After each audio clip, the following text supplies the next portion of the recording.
Another element to consider when dealing with dragons and druids. Dragons and druids. We should come up with a new role-playing game. Anyways, the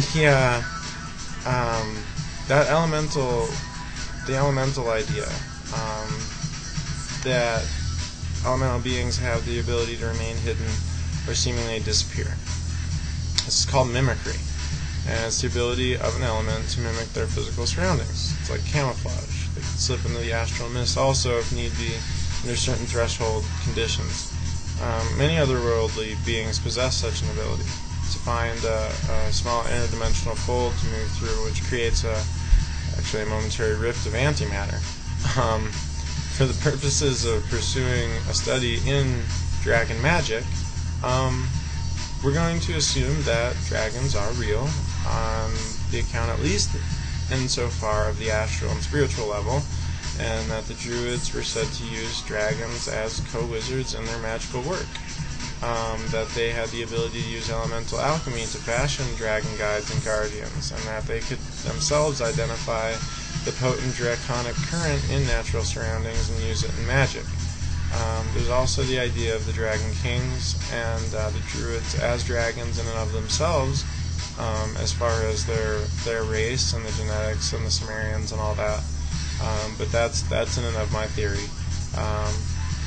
Dracology, as it is referred to in Druidology, is an area of study reserved for actually higher initiates because of its potency. We're kind of jumping ahead here, moving around in the curriculum to follow with the way it's laid out in MERLYNS MAGICK. But the Druids did not really view it as good or bad, but simply as a force capable of its intense benevolence or malignancy. The dragon current was one of intense intellectualization and knowledge and power, and not necessarily a current that comes with a temperance of wisdom. This is one more reason for the druids reserving this form of magic for initiates who have already kind of learned the ritualized natural magic, have worked through the series of agamic games and the labyrinth of the bardic work and whatnot, and have been introduced to higher level metaphysics, particularly those that relate to spirits and guides and guardians and so forth.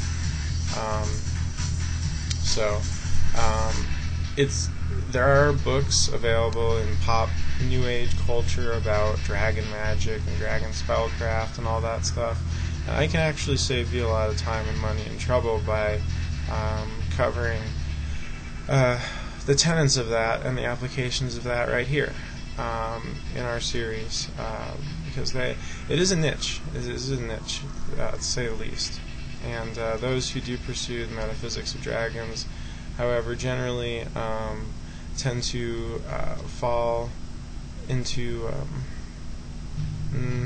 one of the following categories, I guess: dracologists, dracomancers, or verminologists. Kind of developing some interesting terminology here.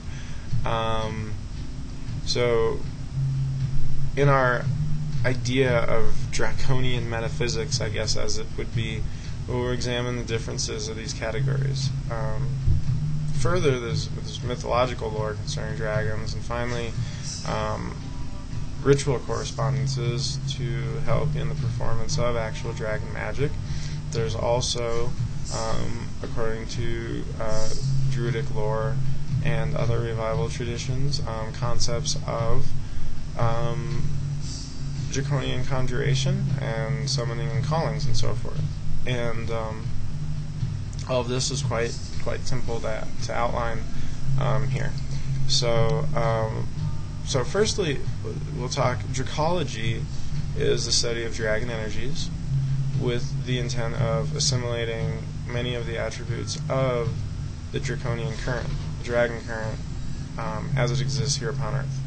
This current is incredibly powerful in alchemical magic, which is to say the personal and external changes that can occur through the deliberate use of the elements, materials, and energetic qualities at hand, and so forth. The energetic emphasis is mainly on will and intelligence and independence. Dracomancy is a little mentioned skill of some druids in which they're actually able to consort with dragons for their own oracular properties. Much like necromancy is the art of speaking to ancestral spirits about divine matters, thus divination, dracomancy is the art of speaking and communicating with draconian entities, or dragons. And we have already made mention of the pursuits of verminology prior.